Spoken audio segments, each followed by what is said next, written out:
Hello and welcome to the Night Watch Show. Today we are going to discuss the new normal and the current status of the global pandemic, as well as some tips to keep everybody healthy and also to make sure that we're not complacent as economies around the world begin to reopen, which is great news. So that's what I really want to talk about to begin with. We have restrictions easing around the world.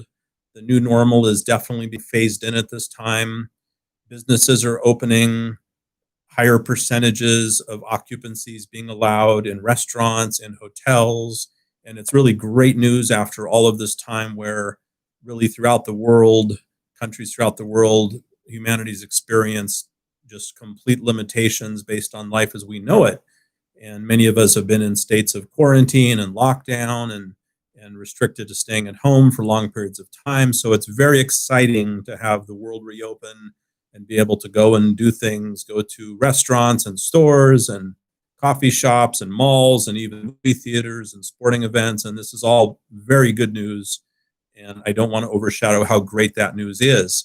At the same time, I just want to take a moment to emphasize the importance of being very cautious, because I personally feel that at this time, with the reopening of the economies and businesses throughout the world, we're entering one of the most dangerous time periods, really. This is the phase where a few weeks ago or a few months ago, if you went to a grocery store or had to drive somewhere and were out in public, there probably weren't a lot of people around you. But right now, everybody really is out and about. And so hundreds and hundreds of people are touching hundreds, if not thousands of people are breathing the same air in enclosed spaces, whereas in the past it might have only been dozens of people. So at this time, we're dealing with the masses, and when you look at the percentages of infections in countries throughout the world, there are serious risks involved in that. So while it's very good news that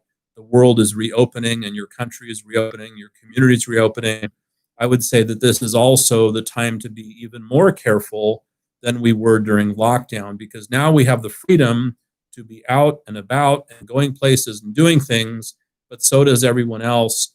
And this is really a paradise for the virus being able to spread in more of an uncontrolled manner. So it's very important to remain vigilant and realize it's not as safe now as it was a month ago. Although we have freedoms and although things have improved, we still don't have a proven treatment medically. We definitely don't have a vaccine. Hopefully we will have a treatment in the next several months, if not sooner. Hopefully all of the various tests being done around the world will have a treatment that's successful, which will really be a game changer. But as of now, really, we're just treating symptoms. We're doing trials and tests with medications that are not yet proven. So you don't want to catch the coronavirus. That is for certain. So please, everyone, be careful. I would say the next 30 days is probably the most dangerous for everybody. After that, we'll have a better understanding of where things stand. Some countries have had to go back into a certain phase of lockdown, while others have not. Some communities have, some businesses have opened only to end up closing again. So it is a time to be cautious. Probably a month from now, we'll have a much clearer picture really of where things stand and what the best next steps are to be safe. And in some cases, some countries might have to restrict things a bit again to mitigate the risks involved. So this is not the time to relax, but it is the time to truly enjoy the fact that we have massive improvement in our quality of life, being able to be out and in the world once again. So moving on, just some tips regarding staying safe.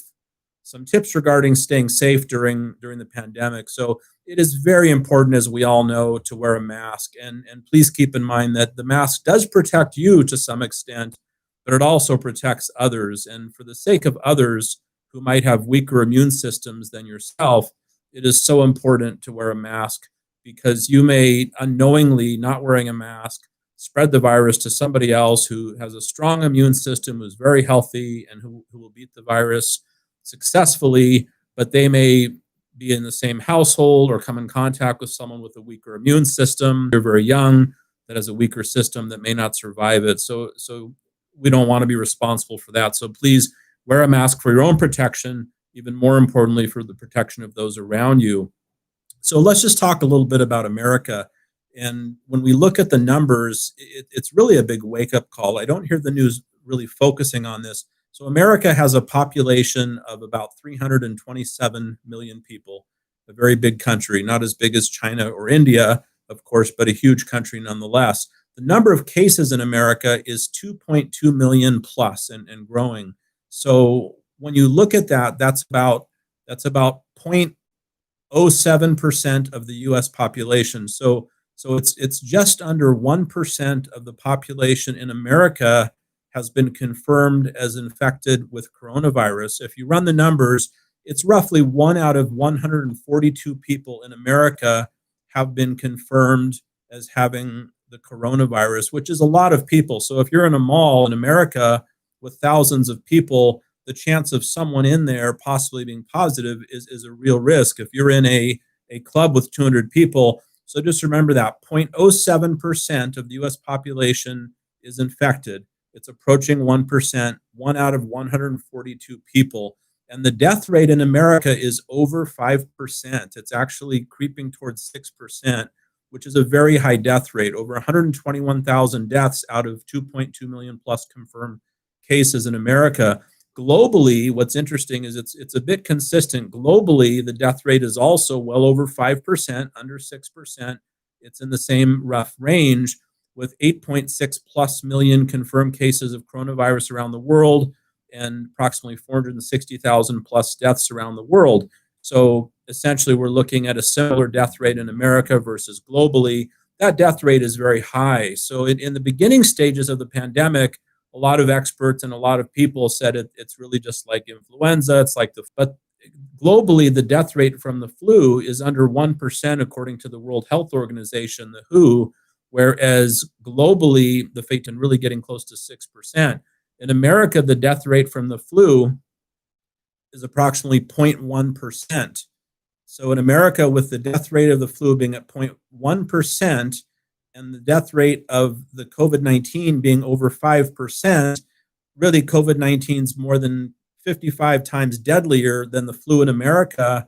And globally, just considering all countries, according to the WHO, the flu is under 1%, coronavirus approaching 6%. So really, it's just so much far more deadlier than the influenza and the flu. And it must be taken seriously when you consider the fact that if you come down with COVID-19, there's really a 5 or 6% chance that you may not make it. 5 or 6 people out of 100 don't globally, as well as in the US.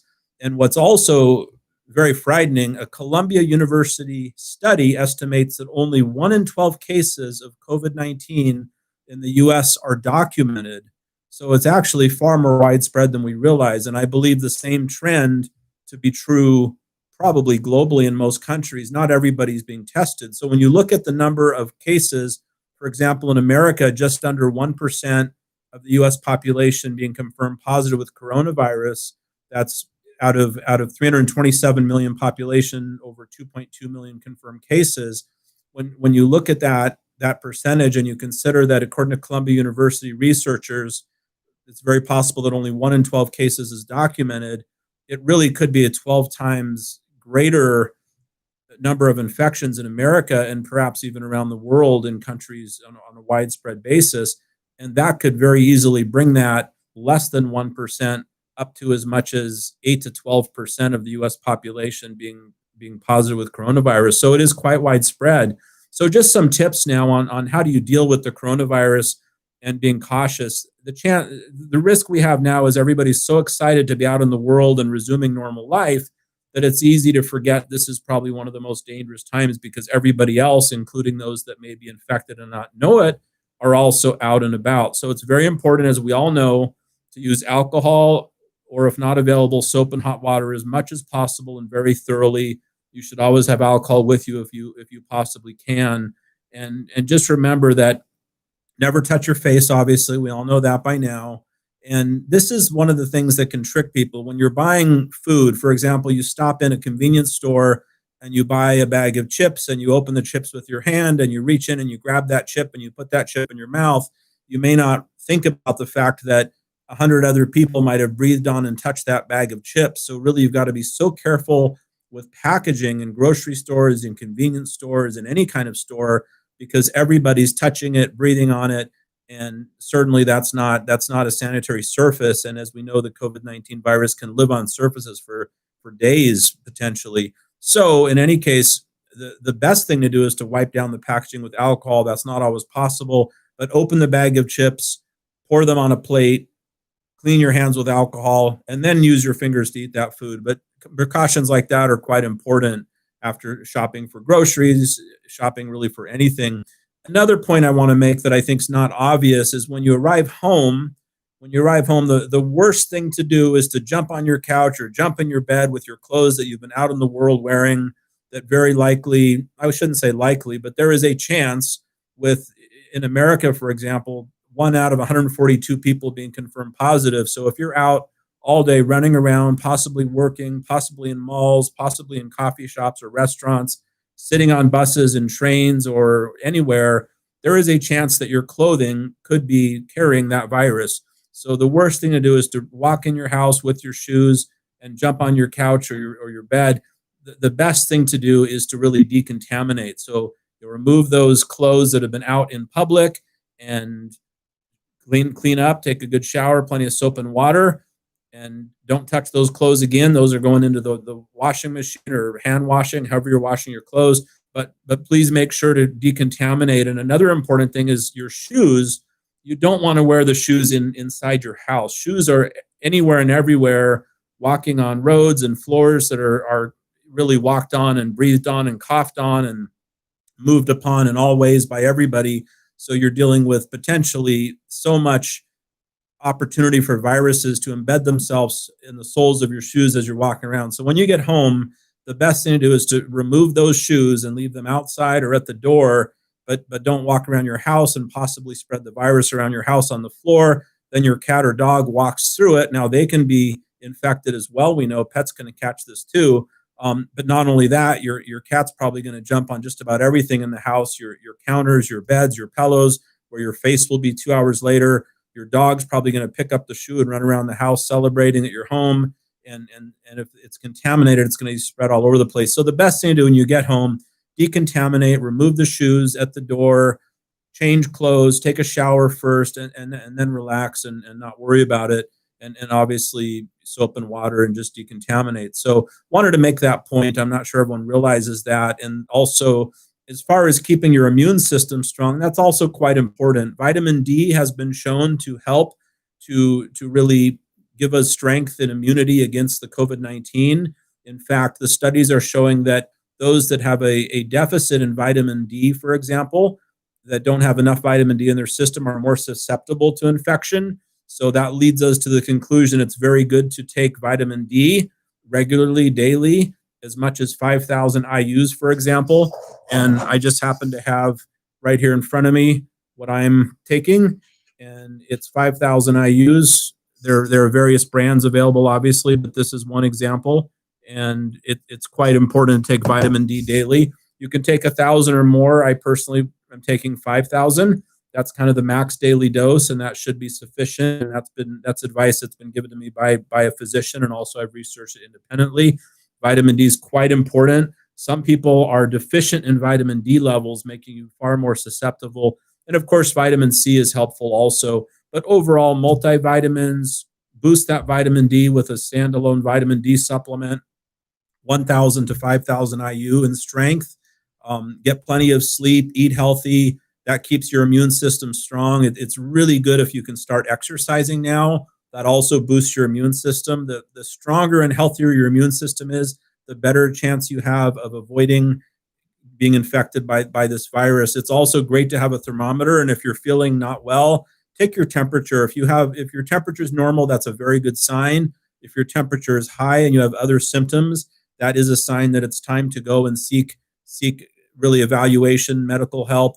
Most hospitals offer a screening process before having to really go through the whole emergency room, where you can have a screening where they'll take your blood pressure, take your temperature, ask you some questions, assess your risk level, and then determine whether you go in for further evaluation. So if you do have a fever and you have some other symptoms, or you think you've been exposed to someone that's positive, it's important to monitor your own symptoms And just keep in mind, really, with this pandemic, we're kind of on our own. We have to protect ourselves, and you don't want to run to the hospital every time you feel a little bit off, because going to the hospital, you could be exposed to the virus as well. Lots of people get sick at healthcare facilities, but if you do have symptoms, it's important to go, but you don't want to go unless it's necessary. So kind of ensuring your own preparedness, having a thermometer, checking your temperature, and monitoring your own symptoms, and knowing when it's time to seek healthcare. And you might feel a bit off, and your temperature is normal, and therefore you can just kind of ride it out and see what happens next. And if your temperature spikes, then it's time to go get a screening at a healthcare facility. So really, just in closing, want to emphasize the fact that, as we know, the pandemic is no joke. When you consider the fact that in America, at least 1 out of 142 people documented have been infected by the virus. That's a huge percent, and 5 to 6% death rate, and around the world, 5 to 6% death rate. And with the belief from Columbia University researchers that it's very possible only 1 in 12 cases of COVID-19 in the US are actually documented. So globally, there's a very good chance that, as we know, in countries throughout the world, not everybody's being tested. So there's a very good chance there are far more cases than we're aware of. When you look at America, 0.07% of the population being infected, that's getting close to 1%. And if only 1 in 12 cases are documented, it really could be closer to 10% of the population in America. And one person having the virus can give it to 2 others. Each of those 2 others gives it to 2 others. Each of those 2 give it to 2 others. Pretty soon there's 3,000 people infected. So it can really spread like crazy. So please keep in mind that although myself and I know all of us are very excited that the world is reopening, we can resume life in the new normal. Things are a bit different. There's a lot going on in the world. There's great things happening. There's bad things happening. But this is really the time to be more careful than ever before, because throughout the pandemic, there have been various types of extreme precautions taken, lockdowns and quarantines and travel restrictions. And now that those are being eased, the challenge we have is that this is prime time to be exposed, 1,000 times greater chance of coming into contact with surfaces that have been touched by thousands of people instead of 20 or 30 people. So when you're out and about, there's just a much higher chance right now of being exposed to the virus, since people are out freely intermingling. And because of that, please be more careful, not less careful. It seems like since everything's normal, we can let our guard down now and kind of resume normal life. But really, I believe it to be the opposite. Because everything is normal, now is the time to be more careful than ever before. And it's not the best time to go into crowds. And of course, sometimes we don't have a choice, but do the basic recommended precautions: wear a mask, don't touch your face, and so on. So I wish everyone the best. This has been probably the most challenging 3 months that any of us have experienced in terms of living our lives as we're used to. And hopefully we never have another 3 months like this. Please be careful, and we'll overcome this soon, and things will hopefully be back to the old normal at some point before too long. Thank you so much for joining this episode of the Night Watch. Please leave any comments. I'd love to reply. Take care to everybody.